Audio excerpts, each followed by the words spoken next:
linguagem sensorial.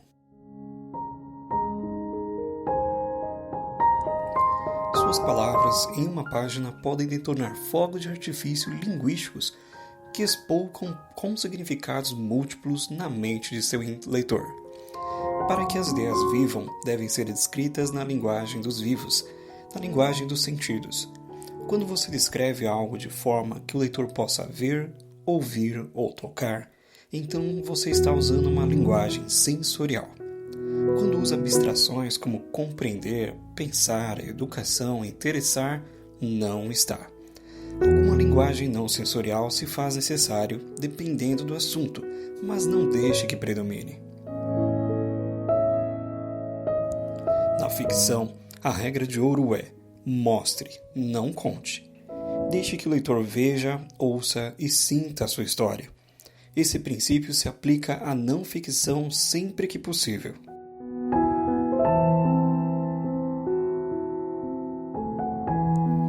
Escute os 2 parágrafos seguintes e observe as suas reações. A educação é repleta de empolgação para as escolas primárias de hoje. Seja qual forem as condições do tempo, crianças com idade entre 5 e 15 anos estão demonstrando grande interesse em estudos de TI. Sua dedicação e concentração são dignas de adultos. Na escola primária Mount Ararat, elas ganharam um prêmio especial por seus projetos de TI em uma competição nacional.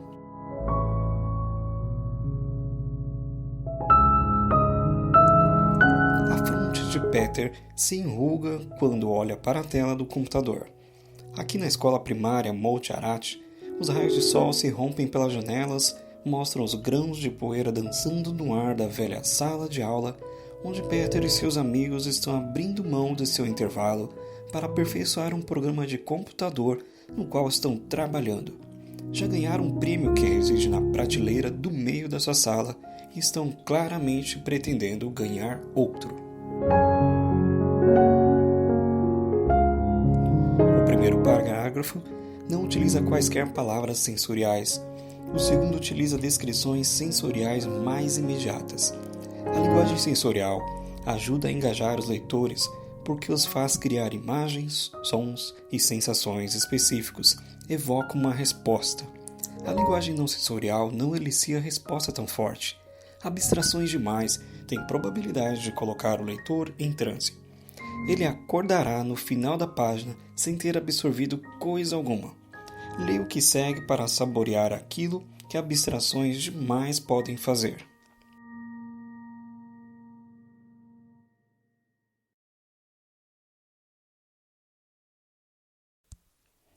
A tendência de autores que escrevem sobre educação mostrarem tolerância pela ambiguidade das abstrações nos apresenta muitas charadas fascinantes.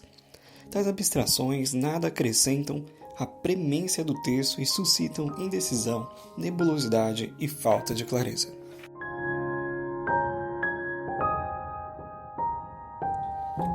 São produto da preguiça de pensamento. Nominalizações dão margem a circunlocuções e a certa arbitrariedade na realização estilística que são facilmente observáveis por um leitor de discernimento. Contagem de abstrações, 20 em um parágrafo de 68 palavras. Esse parágrafo realmente faz sentido de certa forma, mas por quanto tempo você lutaria com ele para fazer com que entregassem seus segredos? Agora, em vez daquilo, tente isto. É um enigma porque autores educacionais fazem redação tão abstrata. A redação abstrata é como atravessar fusos horários. Advém de passar tempo demais nas nuvens e tempo insuficiente com os pés no chão. Em demasia, faz com que o mundo fique nublado e nos faz dormir em momentos estranhos quando deveríamos estar acordados. Mantenha a redação clara e específica. 6 abstrações e 60 palavras. Enigma, redação, 3 vezes. Atravessar fusos horários, dormir. Uma necessária redação. As outras 3 você pode sentir, embora não sejam tangíveis. Isso não fez mais sentido?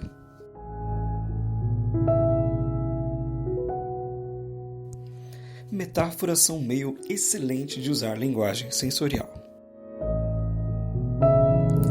Podem ser metáforas longas, pequenas histórias, experiências ou exemplos, ou metáforas curtas que podem dar significado de maneiras inusitadas e às vezes engraçadas. Por exemplo,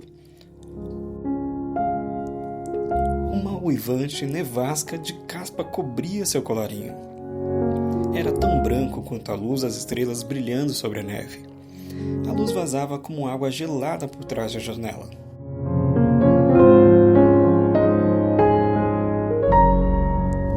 Mantenha um equilíbrio entre metáfora e descrição direta.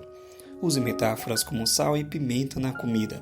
Elas adicionam sabor, mas se os puser demais, estragam a comida. Evite jargões a não ser que sejam absolutamente necessários. Jargões não são sempre não sensoriais, porque têm que encapsular ideias complexas em poucas palavras. A intenção positiva dos jargões ou da linguagem técnica é permitir que pessoas compartilhem os mesmos conhecimentos básicos, se refiram a conceitos de forma rápida e fácil. Sem a experiência necessária para preencher as inevitáveis deleções, o jargão nada significa ou, o que é pior, confunde.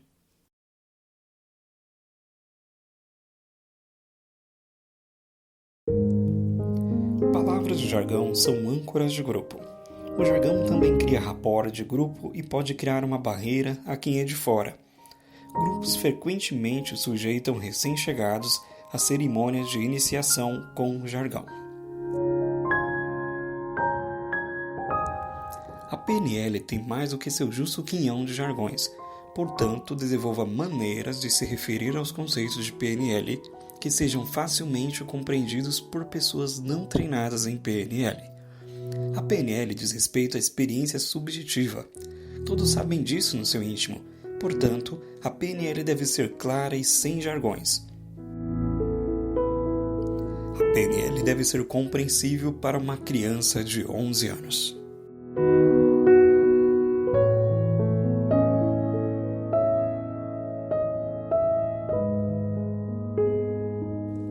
Plano de ação. Número 1.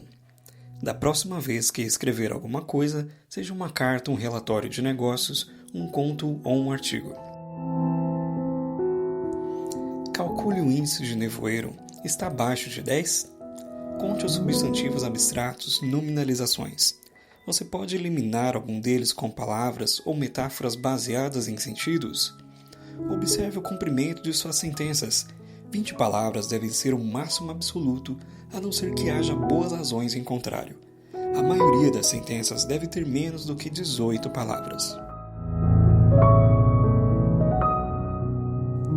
Faça uma busca pelas palavras é e são. Isso lhe dirá se o verbo ser está excessivamente representado. Essas palavras são parte de um verbo mais complexo?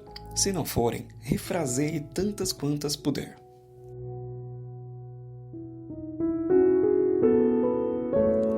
Número 2.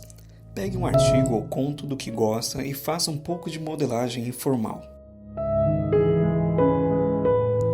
Como o autor estruturou a obra? Quais são as metáforas utilizadas? Há uma metáfora organizadora?